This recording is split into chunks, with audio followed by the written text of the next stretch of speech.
I always do. But yeah, got a chance joyfully outside of that. But got a chance to read like an early copy release of Matt Halstead's "The End of the World as You Know It." we look forward. So.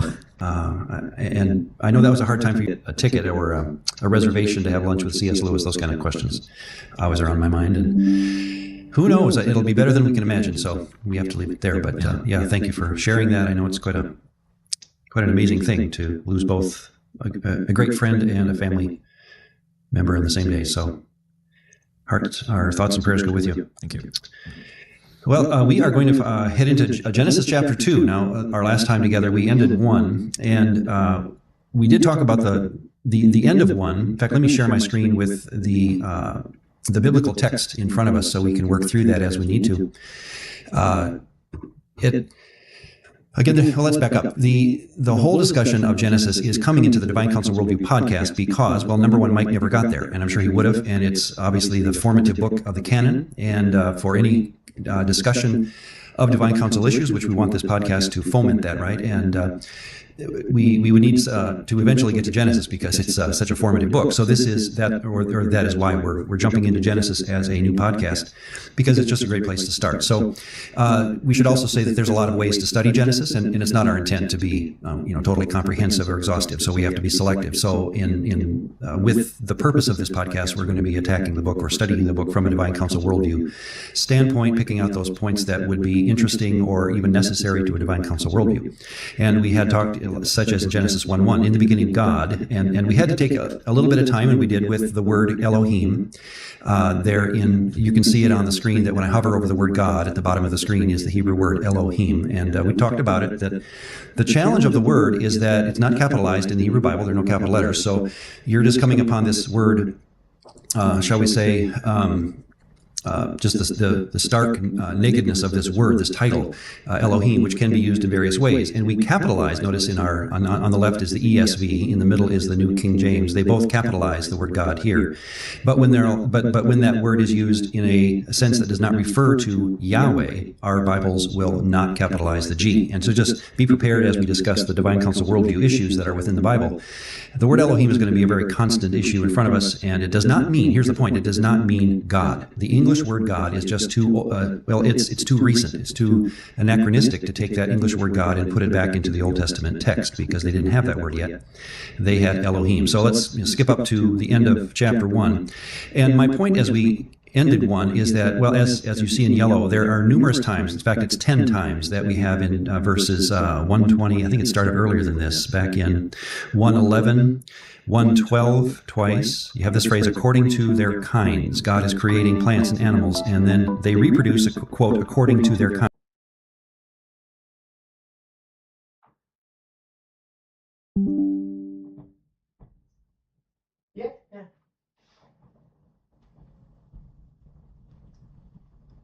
Okay.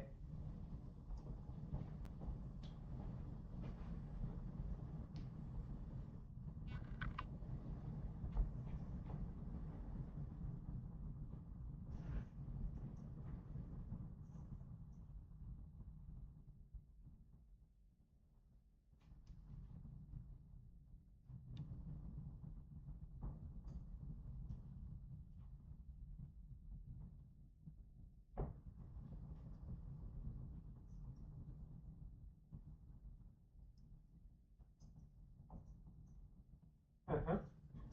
Uh-huh.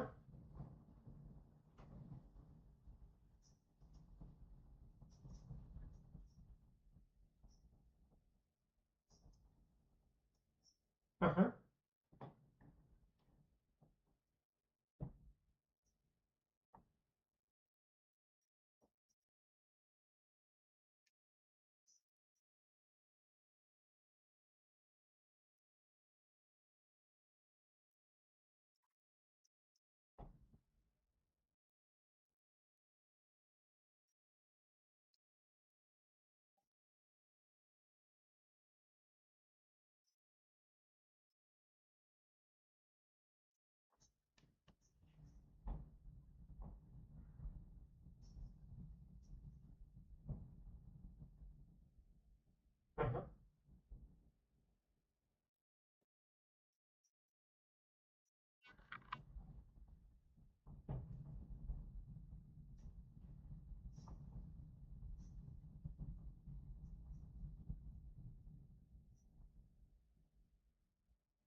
Okay.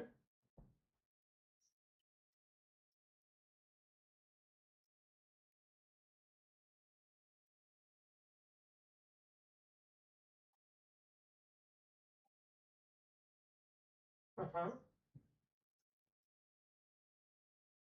Uh-huh.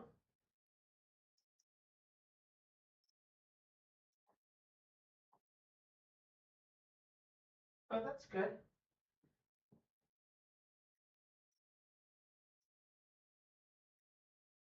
Uh-huh.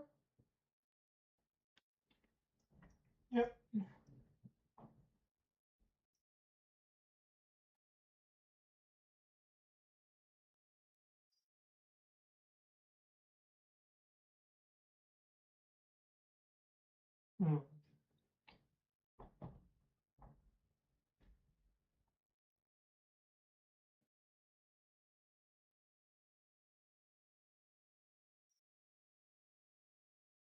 Mm. Yeah.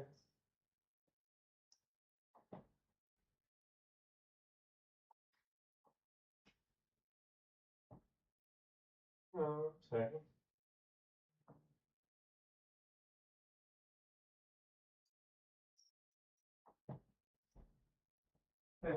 Boy.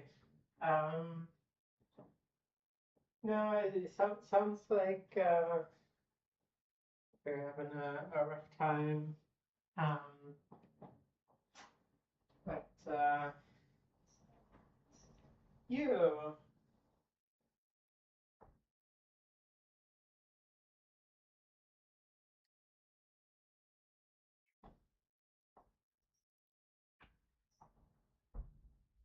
yeah,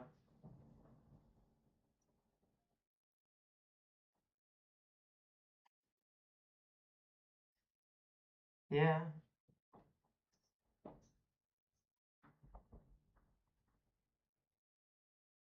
yeah. Well, it felt very understaffed to me. Um, when I've been there like that, it's hard to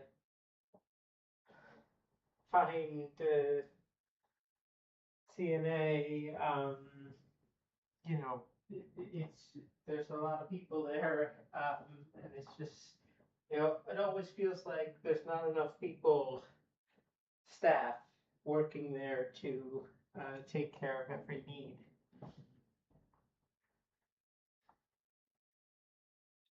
Mhm.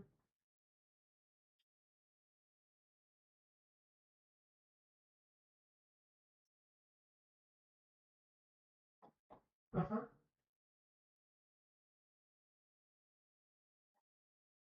Uh-huh. Yeah, I mean,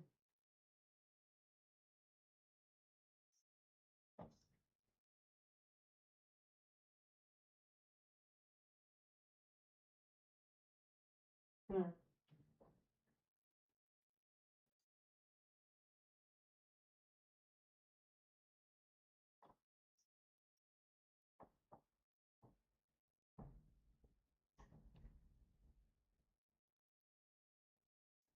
I don't know. Huh. It just disappeared.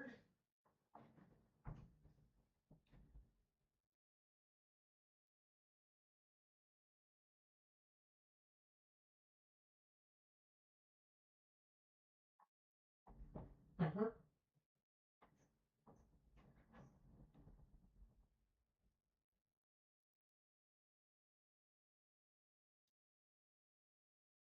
Well, no, I don't. I don't think you want to not wash your clothes. Your clothes got to be washed. Um.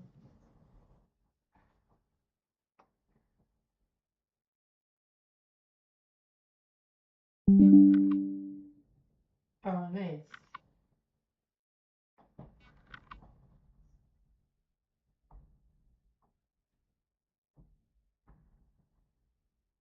Excellent.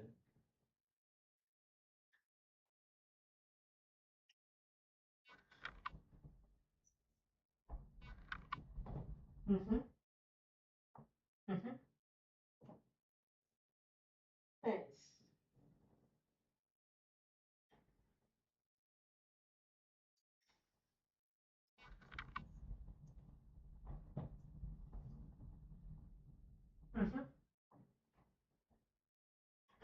right. Well, it's nice talking with you, Dorotha.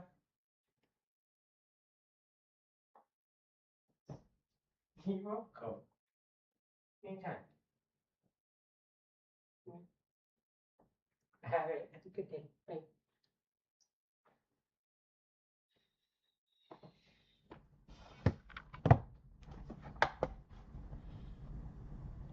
It's twice in 121, twice in 124, 2 more times in 25. That makes a total of 10 times that God is creating the world and putting it in a motion that will reproduce itself according, quote, to its own kind.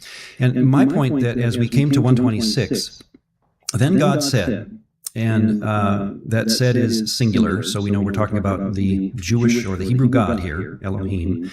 So capital G is fine. God said, let us make man, there's the word Adam in Hebrew, let us make, so that could be mankind, and my notes, in fact, even mention that in the ESV. You could say, let us make mankind. The word Adam, again, will be a later word that we'll notice.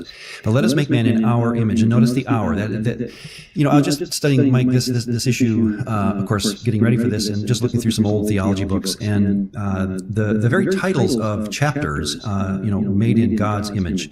We are in God's image.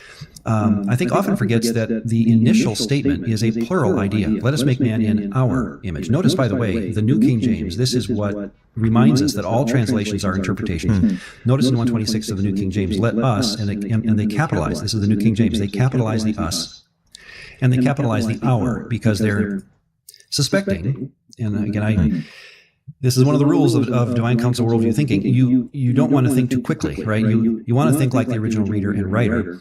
But the New King James is saying, well, this is probably, in fact, we're going to make the call, this is the Trinity.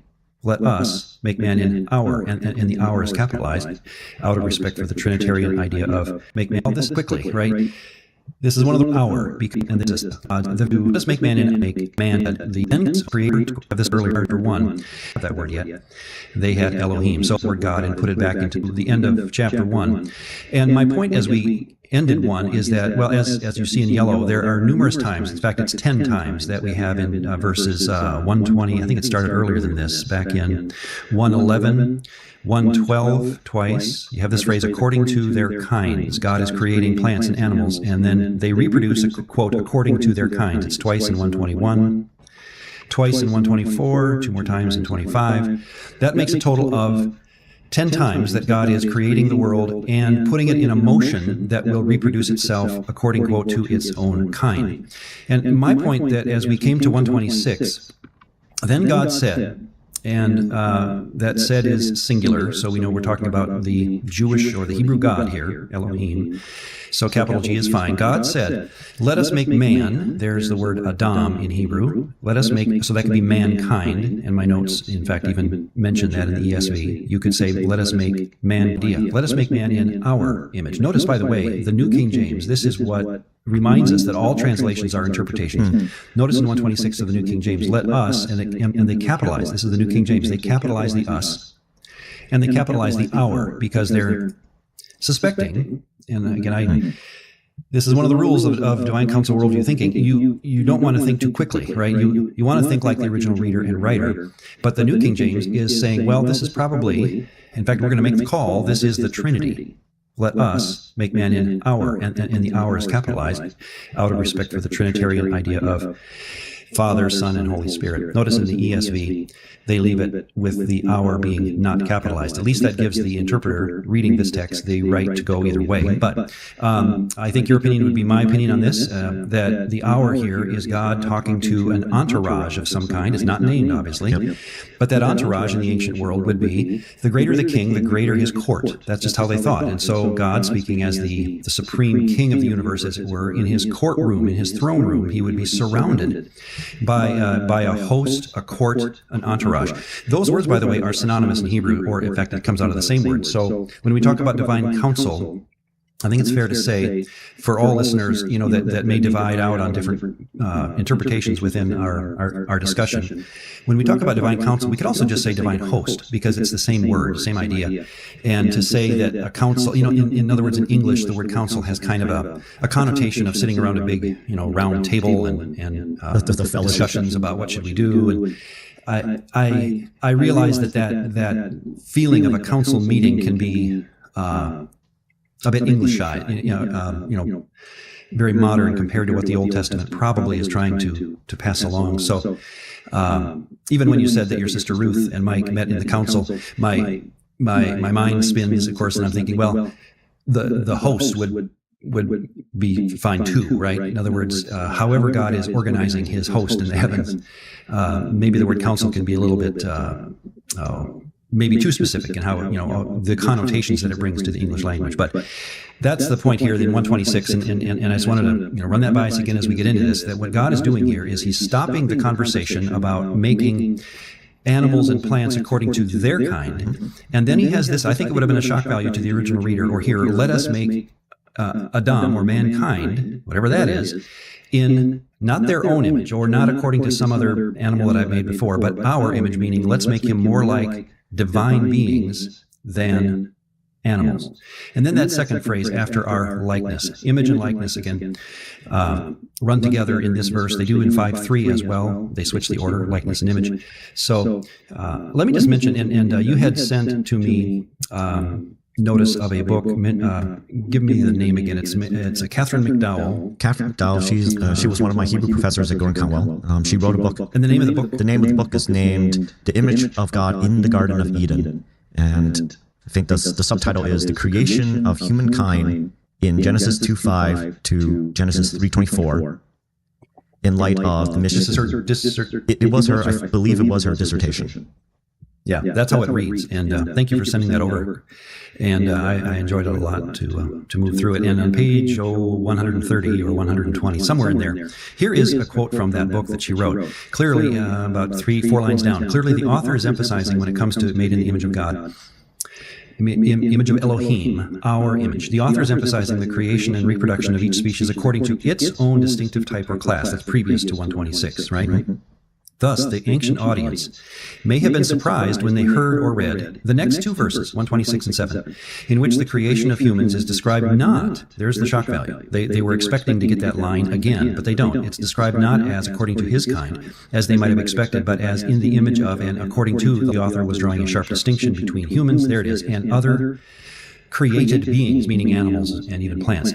However, it also implies that just as, let me go to the next page, actually, this is a whole different quote, so we can leave it there, but I wanted to pick up another thing she said here, right at the top. Thus, it seems that being created in the image and likeness of God is both comparable to being created according to God's kind, but is distinct from it. In other words, humans are not divine, right? We are a hairless biped that looks a lot like the animals around us in that story.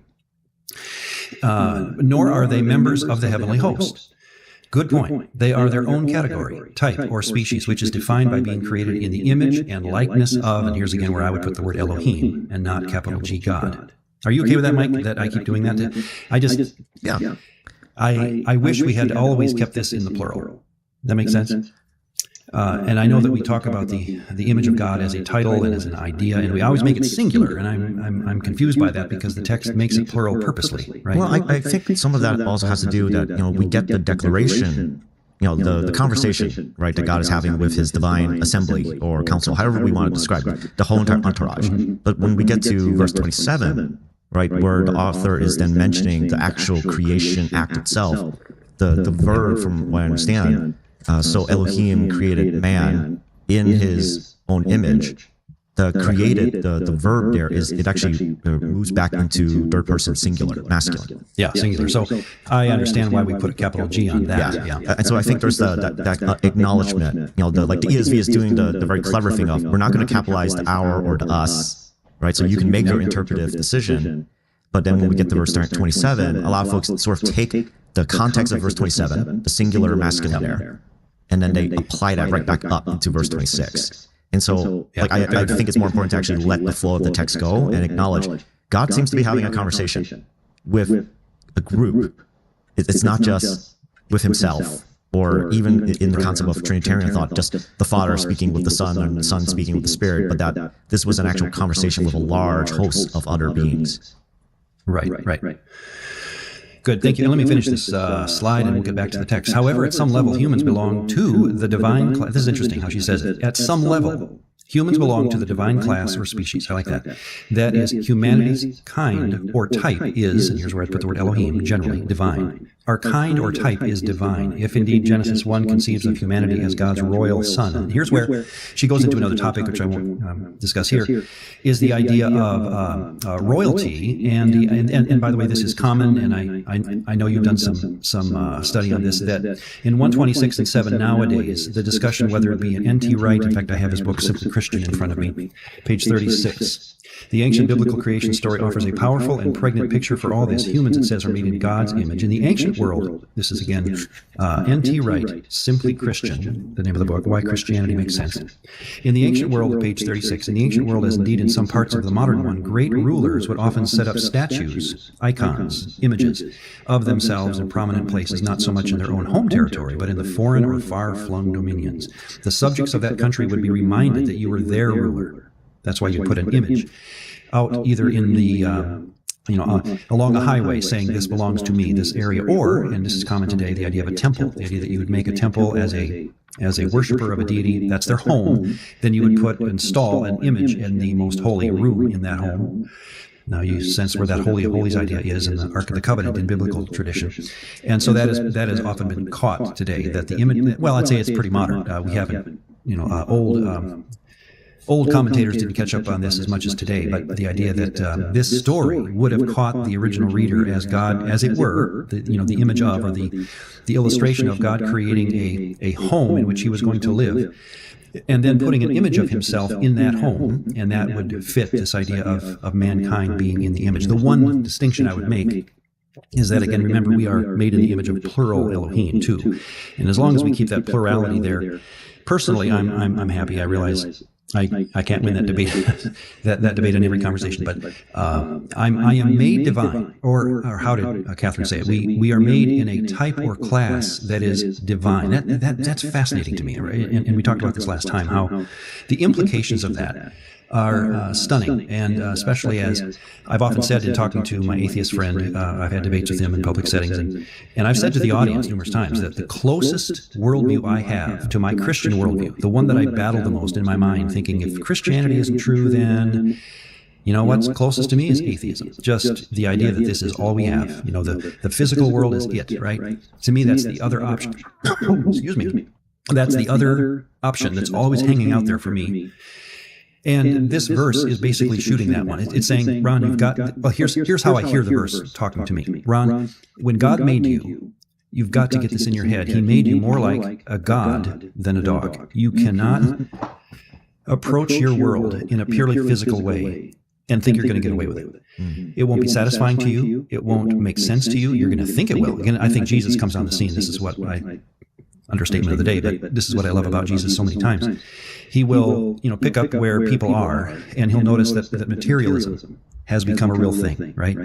And, watch out for money. And where did that come from in their world? Well, he wasn't talking to rich people all the time, but the idea that it's so easy to interpret what's in front of you from a purely physical standpoint. And this verse is the one, talk about right off the bat. God says you can't do that. Let us make man in a divine way, after our similarity. So that's why when I go outside, I'm always amazed. My skin can only handle about a 10-degree window of comfort. Mm-hmm. What is it? Maybe 75 to 65, somewhere in there. I've got to always live within that. We're the only species that wears clothes. Why? I think God made us in an image that's inhospitable to the world in a lot of ways. And so, anyway. We can leave it there, but anything else you want to add about the image of God? Should we feel free to put it behind us? I personally have always loved just discussing these verses. And, last Sunday I actually got to preach at my church because we're currently doing a series that's like a foundation series on where do we draw our authority from. And so I actually went into the Genesis 1-3 passage, mostly Genesis 3, but I had to go back to Genesis 1 a little bit and Genesis 2 to kind of give the context. And one of the things I mentioned, and this was actually part of my studies that I did with Dr. McDowell, she had us look up ancient Egyptian priestly rituals and rites that they would do. And one of the little bits and pieces that I discovered in that research was that the Egyptians and a lot of other cultures in that day, they had the concept that only one person was actually created in the image of the head god, of whatever the pantheon Right, was. that'd be the sun, right? That would be the ruler that would come behind him. Yeah, and so for the Egyptians, it would be Pharaoh. Pharaoh would be the very image of God. It would always, typically that image of God kind of vernacular would be given only to one very special person who is ruling essentially the nation. And what's mind-blowing is that in these verses, this is basically applied to all of humanity. And not just male, but also female. And that both of them make the image of God.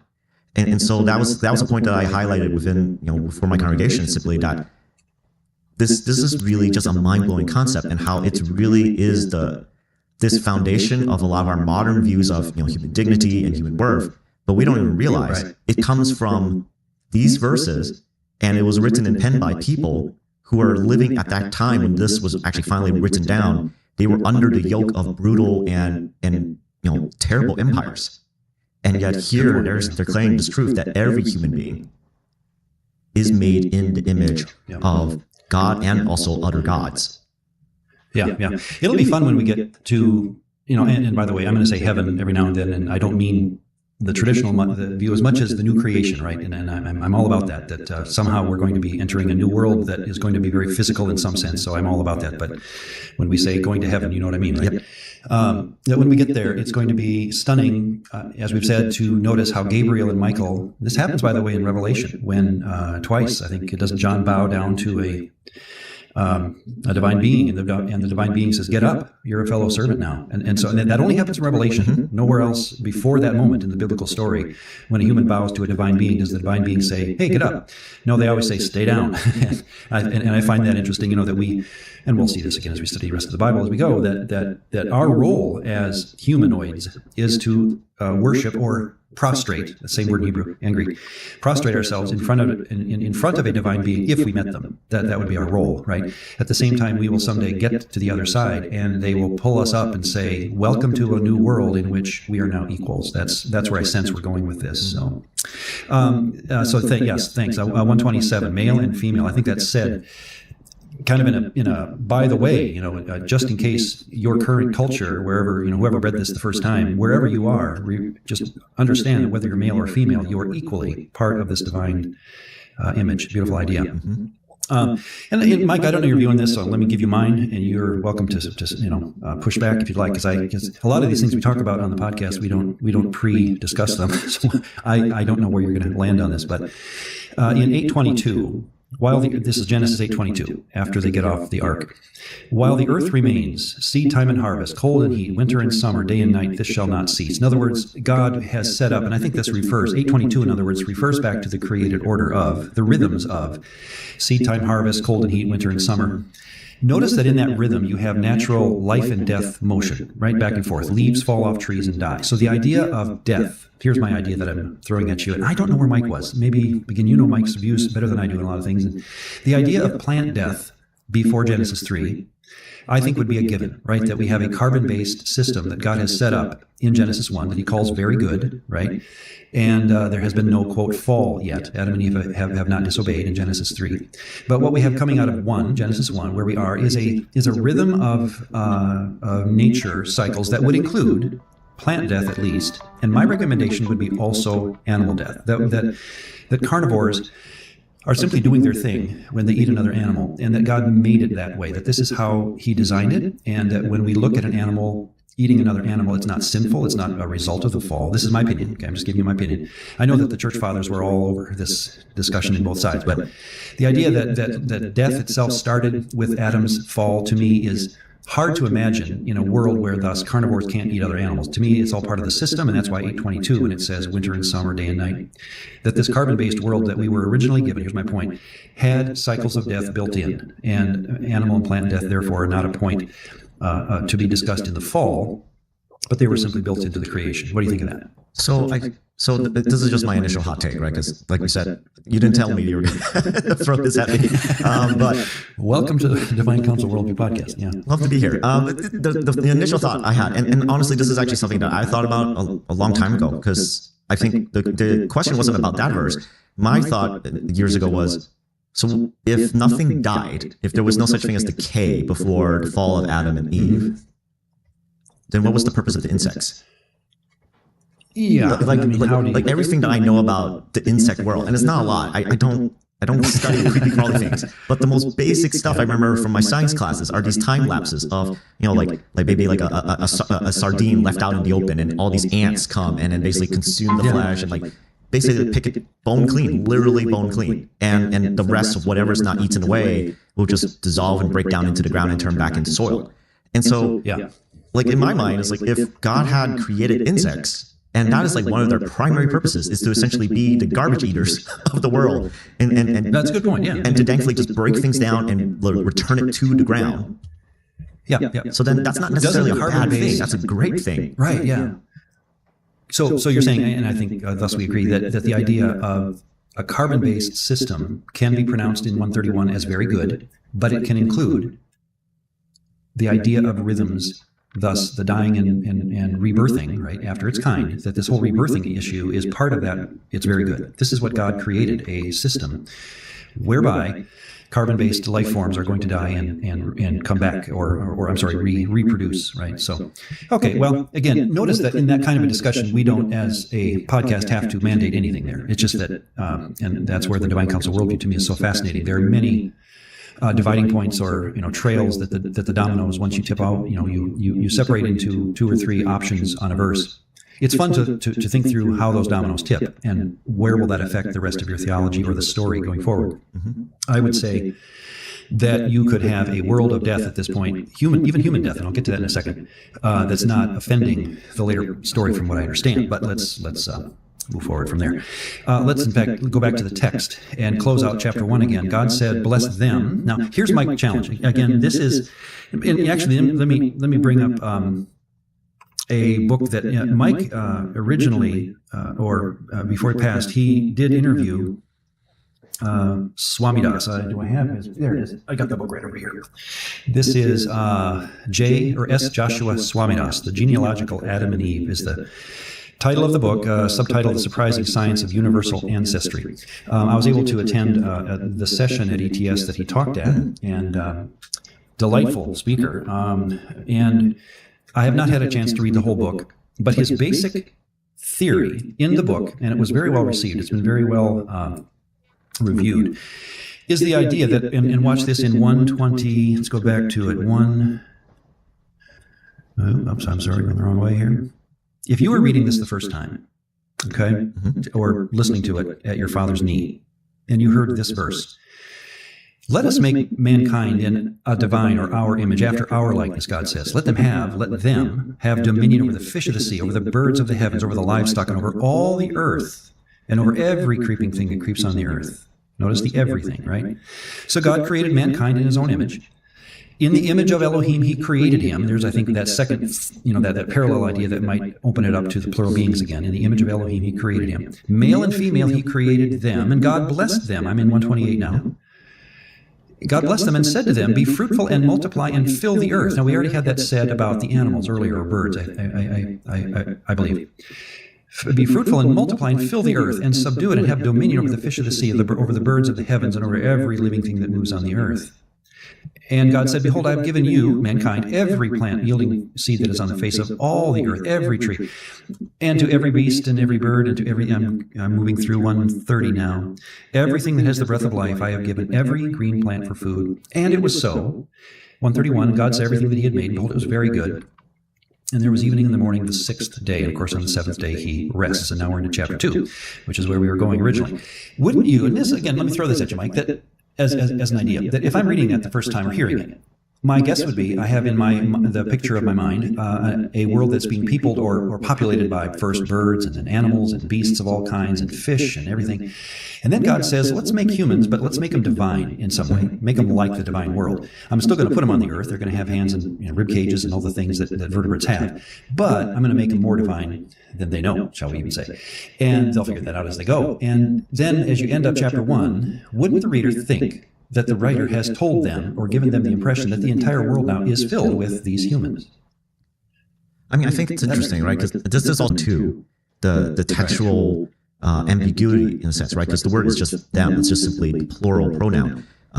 So it doesn't give us a number. So we have no idea. More than 2. Yeah, it's more, or at least 2, right? Because you got at least the male and female, but then the question is, were there more? And right. And so like the text is ambiguous at best. Yeah. Like, but I do agree. It's like we get into this pattern and we're thinking, they're going to like fill the earth. But at the same time, you also do have verse 28 where God is giving them the command, be fruitful and multiply and fill the earth, as though it's like, you guys haven't done that yet. But that's the command. Like, you need to obey that because that would be a good thing for the human race. Right. Yeah. So let me do this in our remainder of this podcast is go into chapter 2 thinking, just test driving this. And by the way, this is what Swami Das does in the book. For those of you who haven't or need to read it. What he says is, and he does it in very clear language for the non-scientist, he says, all I'm saying is that when you look at the genealogical record of mankind, not the genetic, but the genealogical record of mankind, it scientifically works that you could have a large population of humans and then have 2 specially created humans that give rise to, how does he put this specifically? In AD, 2 specifically created humans that are not that old.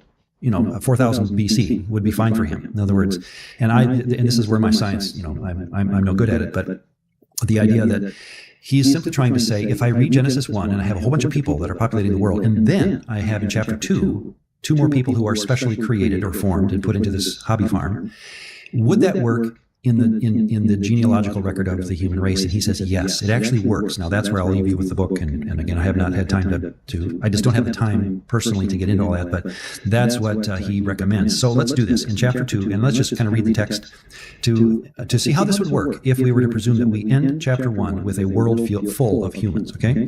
You get into 2:1, God, of course, in the first 3 verses simply takes a rest on the 7th day, which is simply illustrative for what he's going to recommend humans do as well. Verse 4, these are the Toledot, the generations of the heavens. This is the story of the earth. And this word Toledot is used, it was like 10 times in the story of where the writer kind of stops and says, there it is, Toledot. This is where, let me give you the story of something or someone or a family line. And here's the story of the heavens and the earth. In the day that the Lord God, this is, by the way, the first mention of Yahweh in the Bible. 2:4, in the day that the Yahweh Elohim, notice how putting them together is a expected way of describing which Elohim we're talking about. In that day, the Yahweh Elohim, the specific Elohim named Yahweh, made the heavens and the earth. This is again a shot at any of the worldviews of that ancient time that believed that the world was the product of a divine battle, right, or multiple deities that were doing this. No, this is the day that one Elohim made everything. So he runs the place, and we're given that very clearly here in 2:4. Then you have this 2:5 idea. It's kind of going back to the original story of when no bush of the field was yet in the land. And I'm not sure how to read that. I'm willing, for the sake of time, to skip over it because I want to get to 2:7. Then, and the reason I highlight it here, 2:7. Then, notice that in Hebrew, if you can get over to the right side of the page, the word then is a bit interpretive because it's just another vav, which in Hebrew can be and most commonly. In fact, most of the verses that have preceded 2:7 start with and or a vav, and you can, if you're watching this, you can see at the beginning of verses that little Hebrew letter vav, which is again a consecutive usually. It just means the next thing in line in the telling of the story. So the ESV uses then in 2:7, and you could have done like in the New King James in the middle here, and. Right, so here's the point. There is no time marker in 2:7. We're not given any sense of, let's go back and retell the story. That certainly is not said, not even implied. And if anything, here's the reason I think it's helpful. If anything, the text to the first-time reader would give the impression that we're still in a consecutive storytelling fashion. Then, or next in line, here's what happens next. So let's read it. Then the Lord God formed. Formed is often in Hebrew, yatzar, it can mean create, or it can, in other words, I don't think it has to be a non-creative act. God could have created this being that we're going to talk about, but the choice of the word now is formed in Hebrew. Then the Lord God formed the man of dust. Notice the man of dust. In ESV, we have an article, the man. Yeah. In the New King James, it just says formed man. Well, in Hebrew, we do have, there is the word, it does have the hey in front of it. So there is an article. In other words, Point is, I like the ESV rendering because I'm on 26. But if you go with the ESV, then the Lord God formed the man of dust. That's unique. He has not done that yet in the story that I've been told until now. So that's how I'm going to read it. Then the Lord God formed the man of dust from the ground and breathed into his nostrils the breath of life, the ruach of life. Wait, or no, that's well, the idea of I'm trying to think of the Hebrew idea behind breath. It's not ruach, but nefesh. Okay, that's what. Yeah, that's what I was thinking. But let's get on. Move on. The man and the man. And notice again, King James just says, and man became a living being. Almost, that's where I think the New King James is giving me the impression that this is a retelling of Genesis 1. Sure.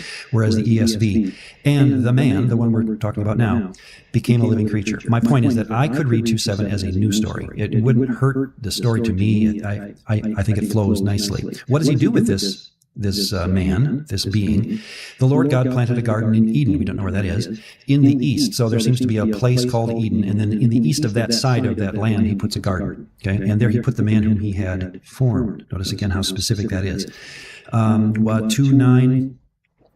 And out of the ground the Lord God made to spring up every tree that is pleasant to the sight. And so this seems to be a local story. Out of the ground there, spring up every tree that is pleasant to the sight and good for food, the tree of life. Now this is interesting. Again, for sake of time, don't have a lot of time for that. You can look this up in a Bible dictionary and get tons of information on the tree of life. It's a common element of the ancient world that trees, think of Psalm 1, that a prosperous person will grow like a tree planted by the rivers of water. In other words, the idea of trees in the ancient world often had the sense of surplus and life and abundance and reproduction, stuff like that. So God does, in this story, make and I think it's a very physical story, it's real. He puts a tree, calls it the tree of life, was in the midst of, or in the middle of the garden, and the tree of the knowledge of good and evil as well. So again, there's two trees. One's called the tree of life. One's called the knowledge of good and evil. Let's fourth rivers, the Tigris in verse 14, and the Euphrates. And the Euphrates. Those are actually able to be, defined. And so on a map like this, the Tigris and Euphrates run in the Levant over there in modern-day Iraq.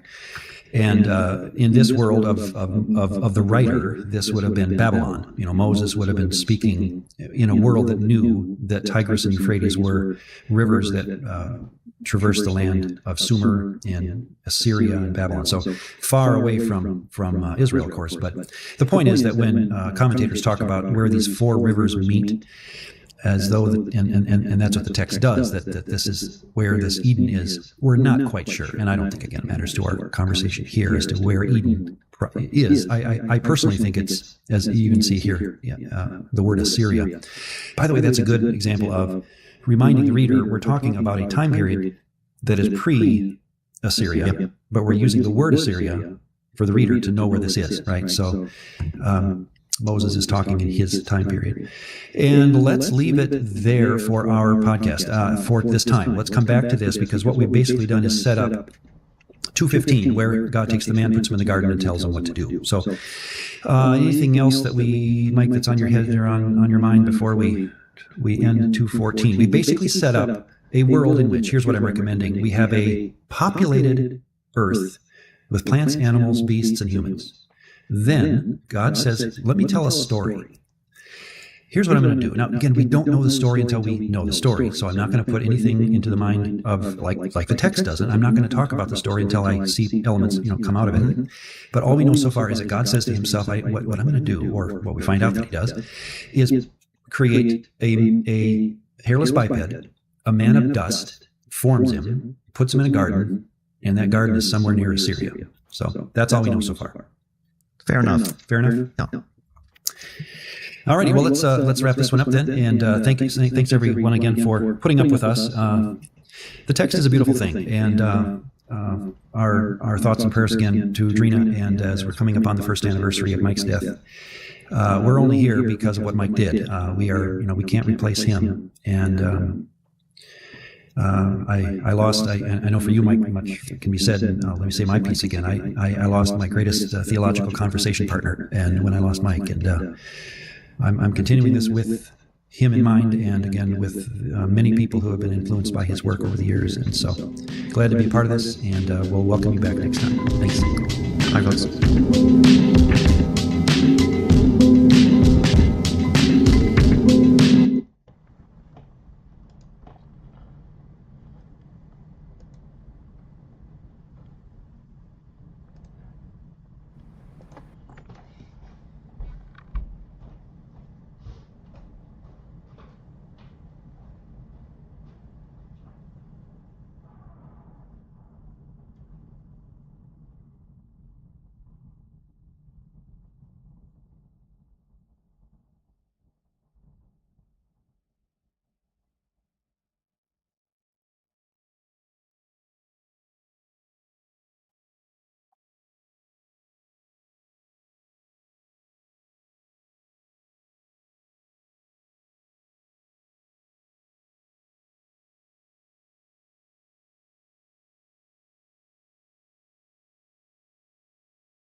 Well, I tried to repress it, then I carried its crown. I reached out to undress it, and love let me down.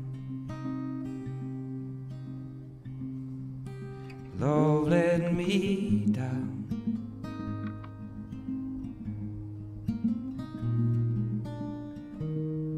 So I tried to erase it, but the ink bled right through. Almost drove myself crazy when these words led to you.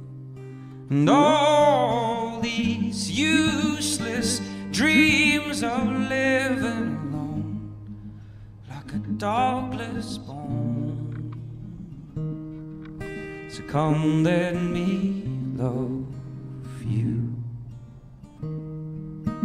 Come let me love you, and then color me in.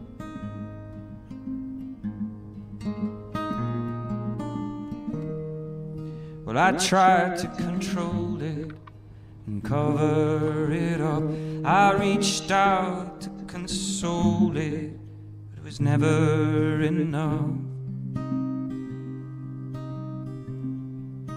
Never enough.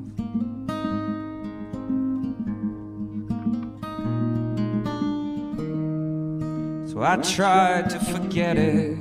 It's all part of the show. Told myself I'd regret it, but what do I know about all these useless dreams of living like a dogless bone? So come let me love you. Come let me love you, and then color me in.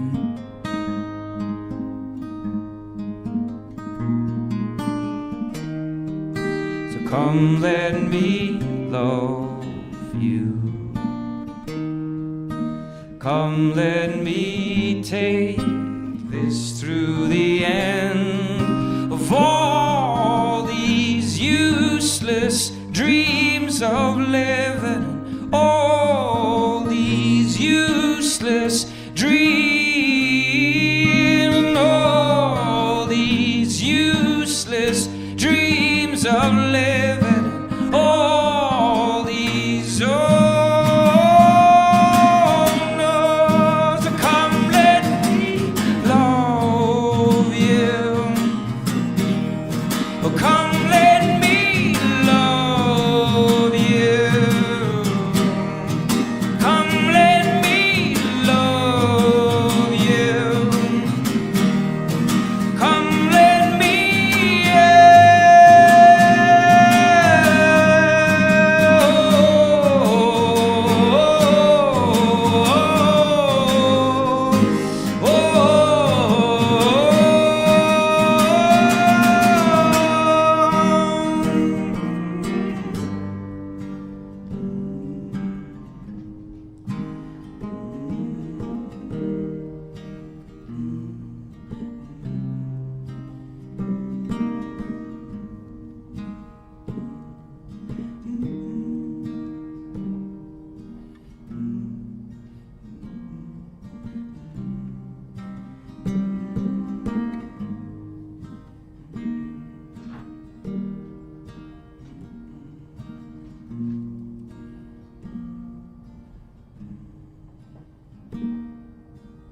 Capoeira is a form of martial arts from Brazil, and it's infused with dance.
Just like we want it, just like we need it. Why can't we just like a who says we can't, who says we can't, who says we shouldn't, who says we couldn't make it just like we love it. Why can't we just like a couldn't we make, couldn't we make, couldn't we make it just like we want it, just like we need it. Why can't we just like a who says we can't, who says we can't, who says we shouldn't, who says we couldn't make it just like we love it. Why can't we just like a dream?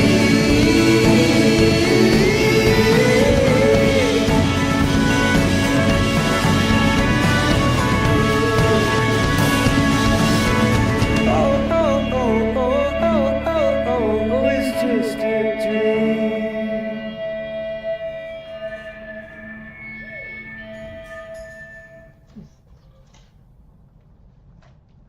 Well, I don't know if I'm wrong, she's only just gone. Here's to another relationship born by my excellent breed of gamete disease. I'm sure when I'm older I'll know what that means. Well, she cried when she should, and she laughed when she could.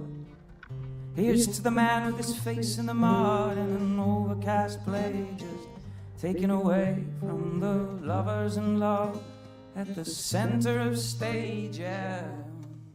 Loving is fine if you've plenty of time, yeah, for walking on stilts at the edge of your mind. I said loving is good if your dick's made of wood and the dick left inside only half understood. What makes her come? What makes her stay? What makes the animal run away? Yeah. What makes him stall? What makes him stand? And what shakes the earth and out? And what makes him mad? And I don't know. I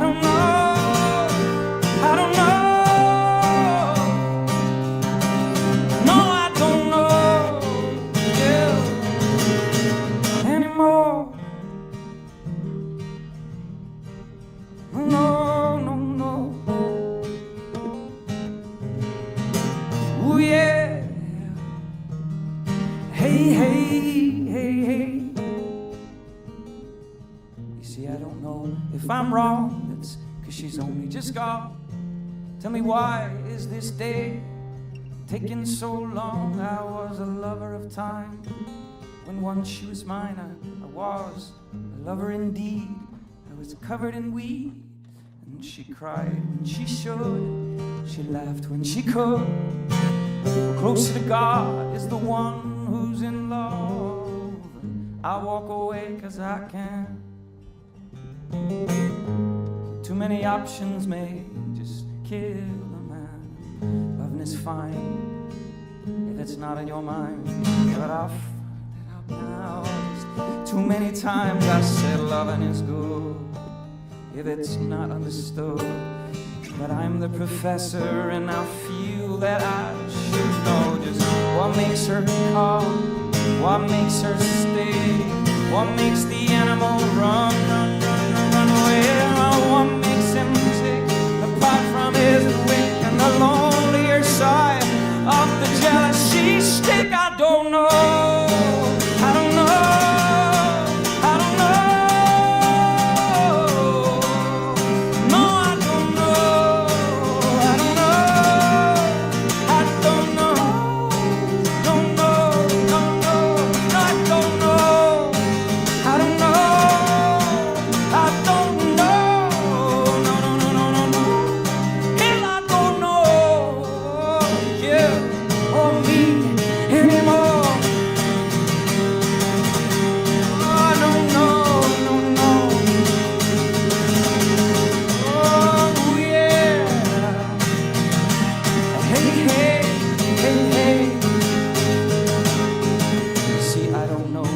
I'm wrong, it's 'cause she's only just gone. Well, here's to another relationship born by my excellent breed of gamete disease. I finished it off with some French wine and cheese. La vie danse quand elle joue avec moi, et je pense que je l'aime des fois. Le silence n'ose pas, dis donc, quand on est ensemble, mettre les mots sur la fille danse quand elle joue avec moi, et la pluie me montre quoi. Non, non, c'est la chanson, la nuit, le vent, l'amour, le sang.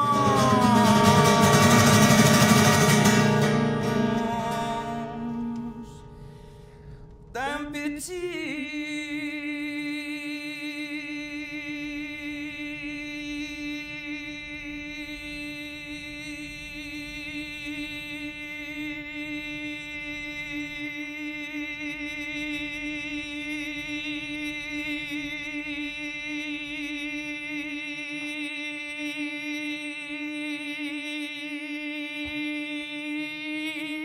do, do, la.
You spoke to the dark and fleshed out the wonder of life.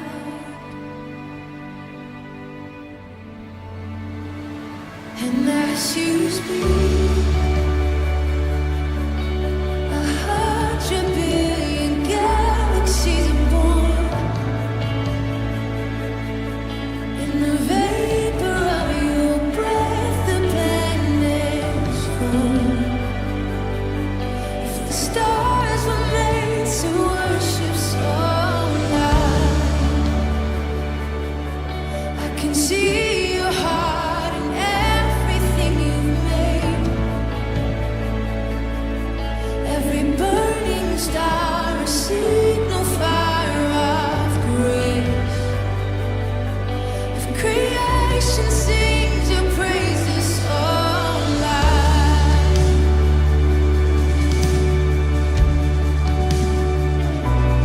so loud.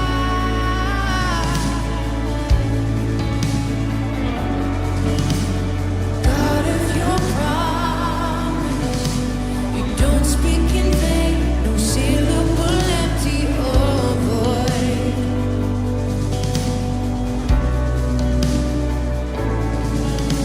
For once you have spoken, all nature and science follow the sound of your voice. And as you speak, 100 billion creatures catch your breath, evolving in pursuit of what you say. If it all reveals your nature so alive, I can see your heart in everything you say. Every painted sky, a canvas of your grace. If creation still obeys you so loud,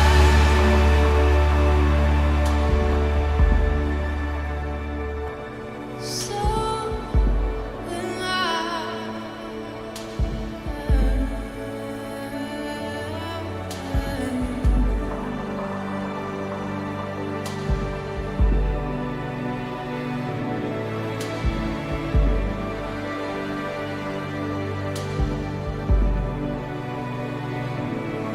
If the stars were made to worship so loud, if the mountains bow in reverence so loud, if the oceans roar your brightness so alive, for if everything exists to lift you high, so alive. If the wind goes away, send it so alive. If the rocks cry out in silence, so alive. If the sound of all our praise is still for shine, then we'll sing again 100 billion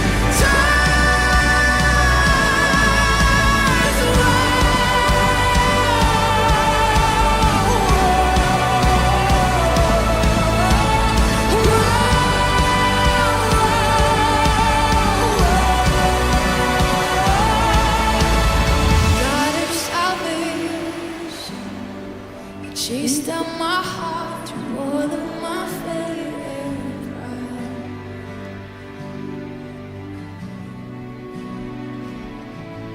On the hill you created, the light of the world, abandoned in darkness to die.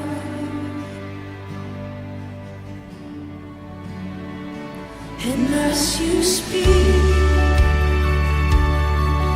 100 billion failures disappear.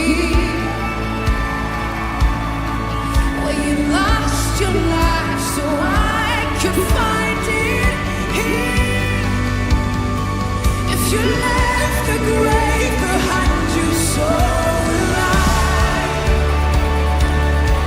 I can see your heart and everything you've done.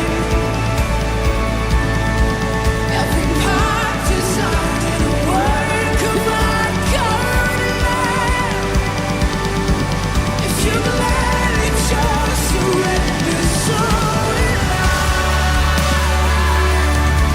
I can see your heart in myriad different ways.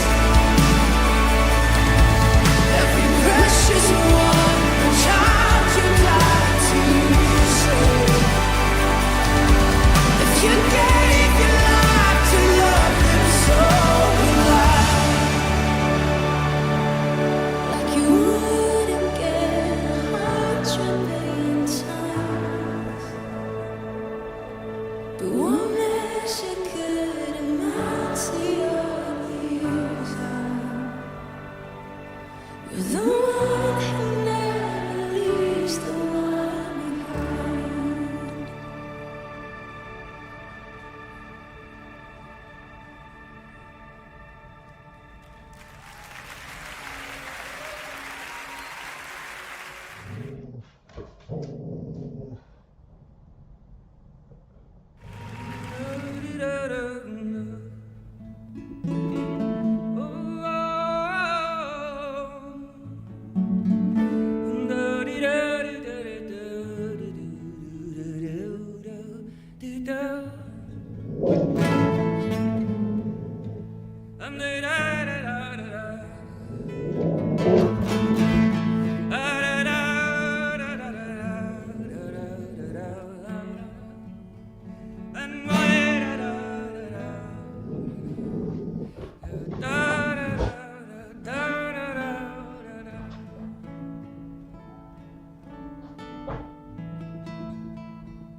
We've wanted to be trusty and true, but feathers fell from our wings, and we've wanted to be worthy of you, but whether on your fears, 'cause we can't take back what is done, what is past, so let us start from here.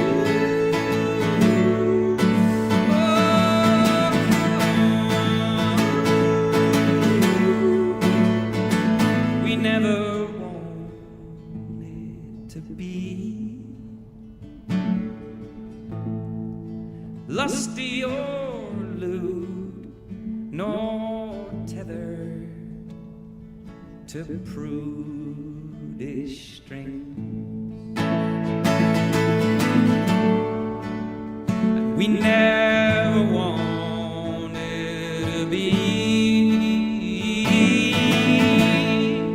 jealously tuned, nor withered into ugly things.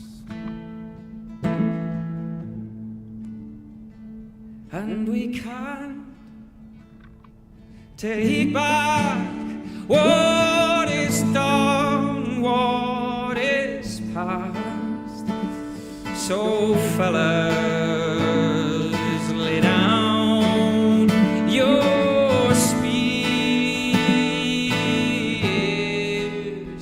'cause we can't take back what is done, what is past. So let us start from here.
come with fear, come with love, come however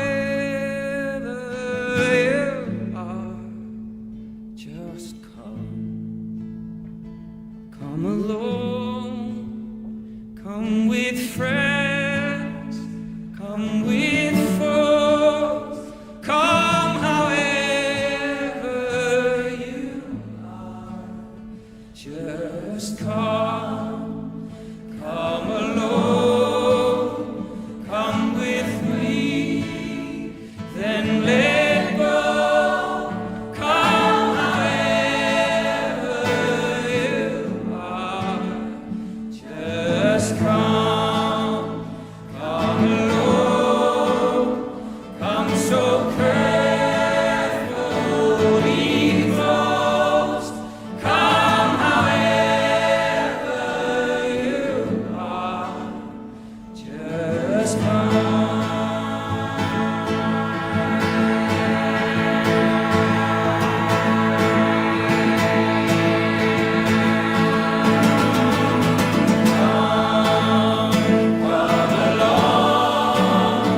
Come with sorrows and songs. Come however you are. Just come alone. Come let yourself be wrong. Come however you are. Just come,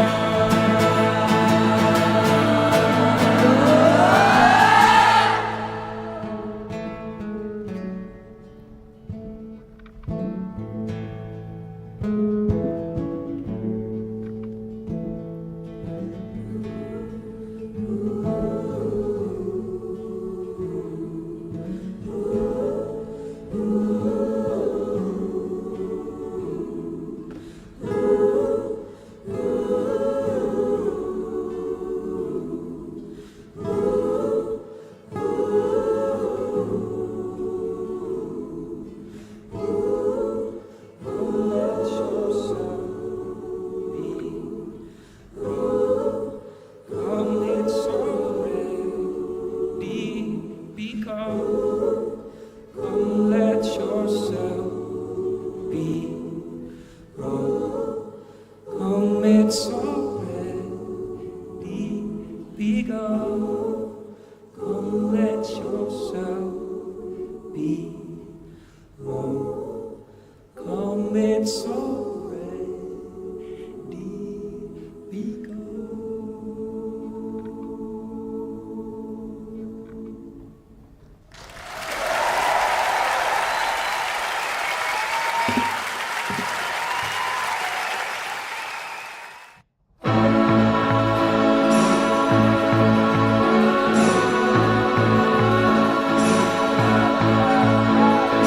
Wait for me there, hand like a hook in the air, and your bright blue eyes like a green traffic light up ahead. I'm coming, I swear, just gotta comb my head, push my way through the crushing weight on my chest. But I won't go back to all that trouble I've been through.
inflating when the tile draws are really lopsided. But on the other hand,